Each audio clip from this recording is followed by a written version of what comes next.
Right then, ladies and gentlemen, we are back. The England squad has been announced. Can you believe it? Can you believe all the players that missed it? Hang on a minute, that's 33 names. Gareth, you absolute genius.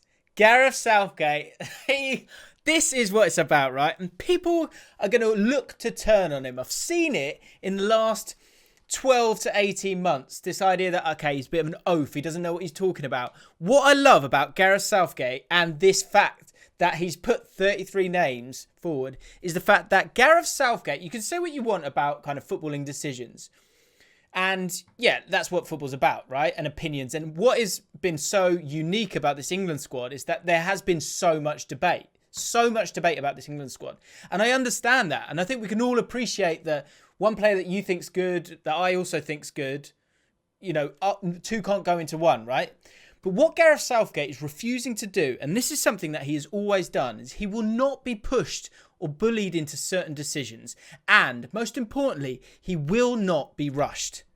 I love this. This is absolute genius from Gareth Southgate because, again, you talk about him tactically, fine. But I think when you're talking about him tactically, that means you're talking about him and Steve Holland together. But when it comes to PR and controlling the narrative of what you want to put forward, no England manager, I don't think, has ever been as impressive as Gareth Southgate has been. He has always been fair. He's always been fair. And he's always put forward what he thinks is right to do. And generally, I think he's been spot on with it. And on this occasion, when he doesn't have to put forward his final 26, he's not done it. There are so many question marks in terms of injuries. So let's get into the squad and I will explain to you a little bit more what I'm getting at here because there are massive question marks, right? First of all, Nick Pope, so sad for him to not be in the squad here. He's obviously having his surgery and it feels like it's too much of a risk. So he's taking 4 goalkeepers at the moment. And of course, there are a lot of names that are missing from this. Eric Dyer's not made it. Danny Ings hasn't made it. Bamford's not been involved. And again, these are all fair shouts if you want to kind of put them in your squad. But you can't doubt that anyone on this list isn't a good footballer. And again, he's given himself time and options. June the 1st will be the date where he has to finally put forward his squad. And he's got a lot of people that he's not sure about. Harry Maguire being one of those. Jordan Henderson being one of those. And although we do learn some very clear things, in my opinion, from this 33-man squad, the bottom line is Southgate is not going to be rushed on this. He's going to get as much information as possible and he's going to control the narrative through knowledge that he has about his squad over the next few days. I just think it's just so smart from him. So goalkeeper positions. Look, Pickford now is the guaranteed number 1 here. Yes, quite possibly you might have Dean Henderson kind of try and compete with him a little bit. But I think if you look at the amount of caps that those other 3 have got, you know, Ramsdale, I would imagine, would miss out here, especially with the season that he's had with Sheffield United. I think he's been put forward because he was the under-21 goalkeeper. Sam Johnston, I think it will be him, Henderson and Jordan Pickford. And Jordan Pickford now can concentrate on being the best goalkeeper, you know, he can be. And he has had a good last few months. And so hopefully he can carry that forward. But at least he knows, I think, that he will be the number 1. It weirdly and sadly is a blessing in disguise. I wanted Nick Pope in the squad. I wanted him in the starting 11, but not to be. So we go forward and we support the lads and we support Jordan. Into the defensive positions. Interestingly here, I think what they're fighting for here is the 3rd left-back position and the 3rd centre-back position. Now, I'm not going to go through the whole squad because it's pointless because you've seen my video on that and what I would put forward. And to be honest, the bulk of what I would put forward is within this squad. It's still available to this squad. The idea of Saka being in the squad, Trippier not making it. Now, let's start off with that left-back position. I think the 3rd left-back position, the people fighting for that are Saka, Trippier and Godfrey. Godfrey coming in. What's interesting with these 3 is they all bring something different. So Saka brings forward, you can play left back or left wing back. He's quite natural in those positions. He's also offering a little bit more further forward. Trippier, experience. You know, he's great with those set pieces and you can play him on that left side and he will be competent defensively. If the likes of Shaw and Chilwell were injured for whatever reason, he gives you that option there. And of course, another option on the other side, but I don't think that would ever happen. And then you've got Ben Godfrey, who deserves his call-up. I said I thought he was 4 months away, but with this kind of expanded squad, he's been able to do that in this moment in time. And of course, Ben White as well. Ben White I'm going to come to in a second. But with Ben Godfrey, you've got that option of someone who can play. I mean, he can play right back, but he could also be that left back option if you wanted it. You know, that third choice left back, it's probably a player that's not really going to be an option there. So you kind of want someone who's going to offer versatility in two positions there. And that's why I think those three are kind of fighting for those positions. But those positions will be dependent on Harry Maguire's fitness. And that's where I lead on to that third centre-back position. Because I think Cody's got a really good shout here, but Ben White and Ben Godfrey, again, this is really, really smart from him.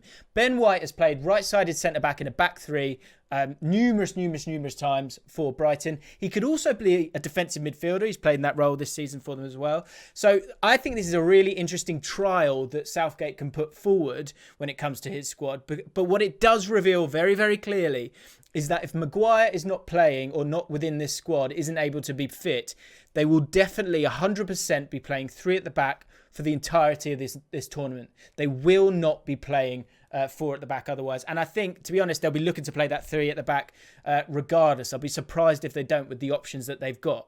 Again, in terms of the control of the narrative when he does have to put forward his final squad, this is where I think it's really interesting with Trent coming back into the fold here.